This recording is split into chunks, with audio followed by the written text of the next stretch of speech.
Guys, good morning. Welcome back sa aking YouTube channel.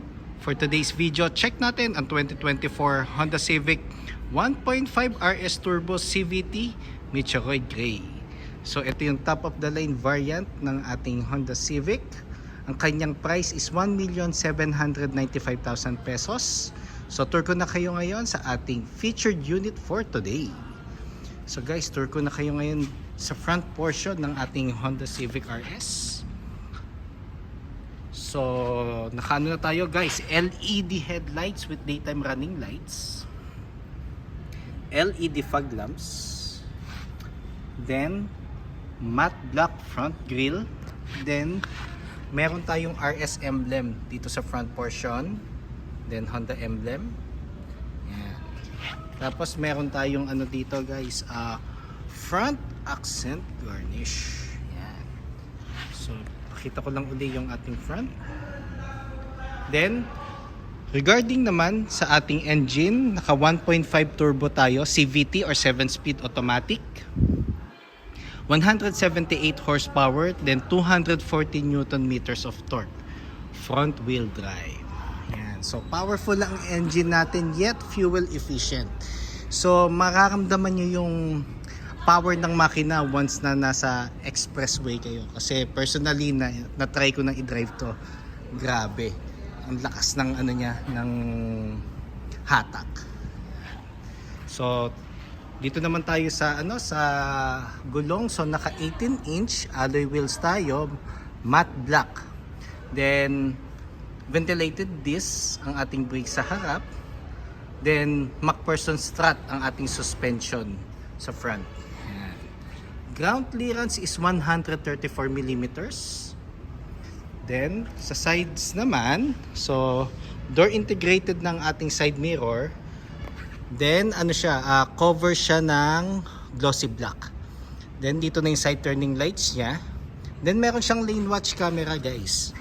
Ayan, so yung lane watch camera, ang purpose niyan, every time na mag-right turn kayo, sa head unit na lang tayo titingin. Ayan. Then sa door handles naman natin guys, glossy black na ating door handles. Sa likod naman, disc ang ating brakes sa likod. Then, multi-link ang ating suspension. Ayan. So, pakita ko uli ang ating passenger side. Ayan. Ang kinaganda kasi ng ating 11th gen na Civic, it's more on bumalik siya sa executive look. Yet, meron pa rin siyang attach of muscle and sporty look. So, yun yung ano niya, kumbaga combinations. Then pag nakita nyo siya talaga ng personal, napakaganda. So guys, visit na kayo dito sa aming showroom sa Honda Cars Quezon City. So dito naman tayo sa ating back portion. Ayan. So sa 11th gen nga pala, ano na siya, it's more on horizontal na ang ating tail light. Not unlike yung 10th gen kasi it's more on yung letter C. So sa tail light naman, LED na rin. Then meron tayong RS emblem. Then ang ating spoiler is duck type na glossy black. Ayan. Tapos meron na rin siyang reverse camera. Ayan. Then guys, equipped na rin nga pala ito ng Honda Sensing. Ayan. So across all variants ng Civic, meron na siyang equipped na Honda Sensing. Ayan. Then ang ating antenna is glossy black na shark fin antenna.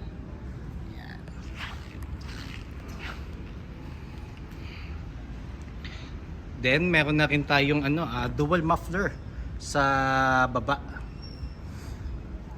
Yan. Tapos ang Meteoroid Gray kasi ito yung kumbaga very in demand color ng Honda.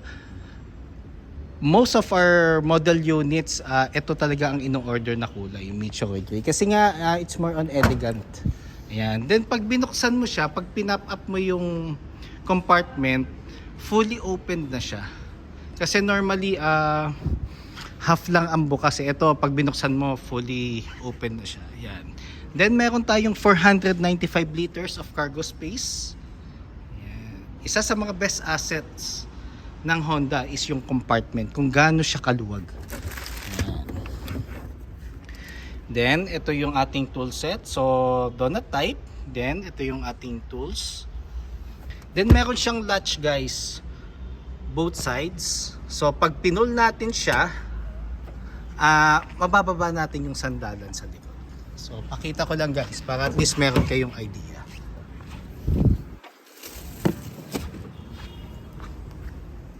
Ayan.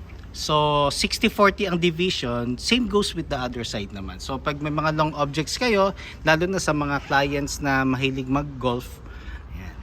And yung mga foldable bikes. Ayan. So tour ko na kayo ngayon sa second row ng ating Honda Civic RS. Ayan. So urethane ang ating sides with glossy black accent. Yan, then leather na with red stitches. Then ang maganda dito guys, ito so it's more on glossy din with touch of chrome. Yan, tapos parang carbon type ang kanyang material. Yan. Then leather and suede nga pala guys ang ating seats. Yan, combination siya niya ng ng leather and suede para mas ma-preserve niya yung sporty interior look. Then ang ating ceiling is black na. Then meron na tayong aircon vent dito sa middle section. Ayan. Then meron tayo ditong armrest with 2 cup holders. Ayan. So pakita ko naman yung driver side. Ayan. So guys nga pala, ang fuel tank capacity nito is 47 liters. Then normally unleaded naman ang nilalagay namin dito pag nag-release kami ng unit. Pero pag ang client is preferred is higher octane like 93, 95 and 97, wala namang problem. Basta kailangan isang octane lang ang gagamitin natin. Ayan. Then dito na tayo sa driver side. So, dito muna tayo sa sides. So, meron siyang ambient light. Ayan. So, ang lakas maka-futuristic ng gantong feature. Then, sa sides naman, meron tayong power folding side mirrors. Then, yung para sa side mirror itself, ito yung knob niya. Central door lock. Power windows, central door lock. Oh, sorry. For the windows pala. Yan.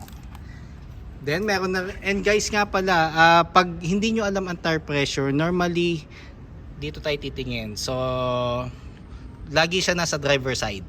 Ayan. Then ang madalas ko namang sinasuggest sa client sa PSI, 32 sa harap, 30 sa likod. Then kung hindi sila medyo comfortable, pwede naman nilang adjust.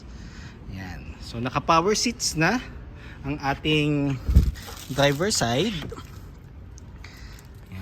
Then tour ko na kayo ngayon dito sa harap. Ayan. So dito naman sa steering wheel, so tilt and telescopic. Ito yung kanyang lock. So tilt and telescopic na siya guys. So pwede mo siyang i-forward, back, up, and down. So pag nakuha mo na yung position na gusto mo, yun yung way para i-lock siya. Yan. Tapos start lang natin guys para makita niyo yung panel. So push start to. Ayan. So full digital panel siya. And kita niyo naman yung RS emblem or RS symbol. Ayun. So sa steering wheel naka leatherette na tayo with red stitches.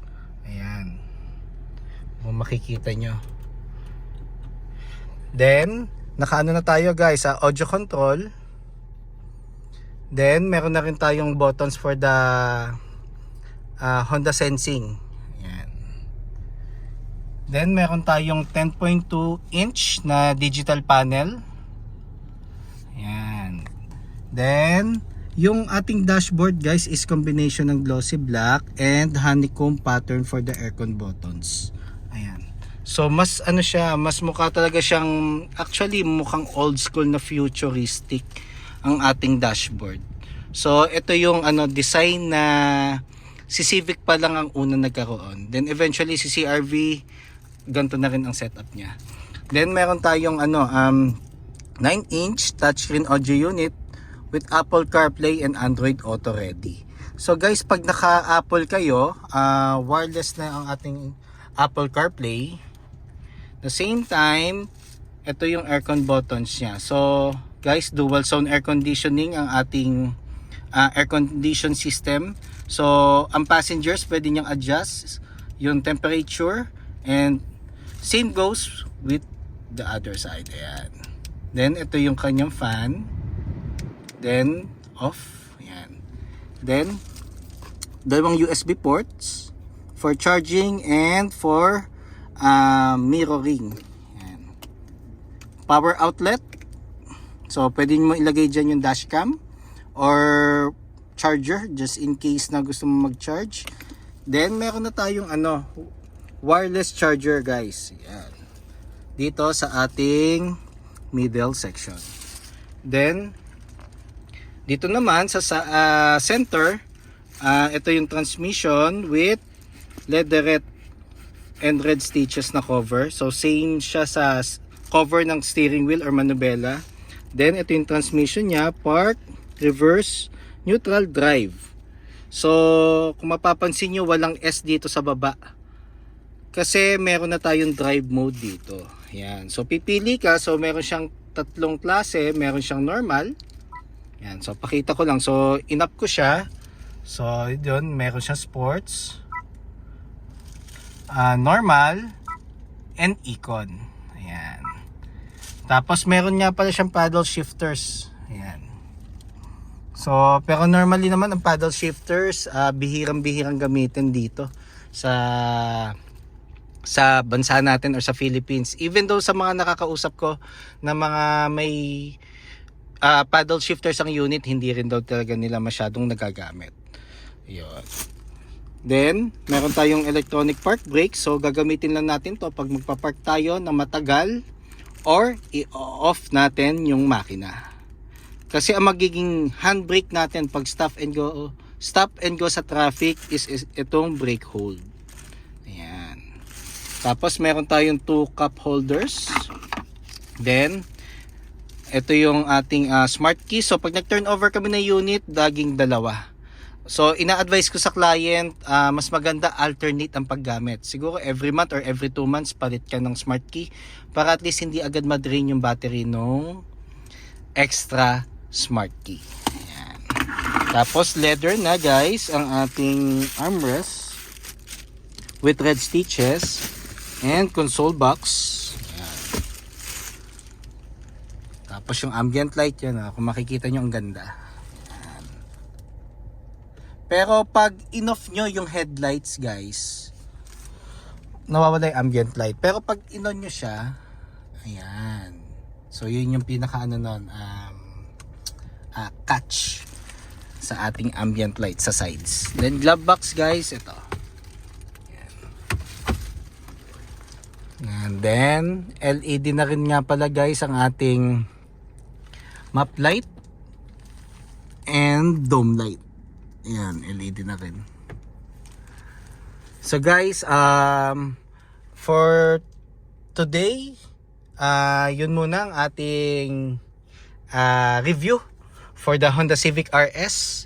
So guys, just in case na may concerns kayo regarding computations, test drives, discounts, service appointments, and even though parts, i-assist ko kayo. So kindly reach me at 0906-386-8937 or visit me at 141 Quezon Avenue, Quezon City. And look for me, Ross Oliver Cruz, ang inyong friendly sales executive here at Honda Cars Quezon City. And before nga pala ako magpaalam, kindly subscribe nga pala sa aking YouTube channel para maging updated sa mga susunod na videos and pa-support lang. Yun lang guys. Thank you and God bless.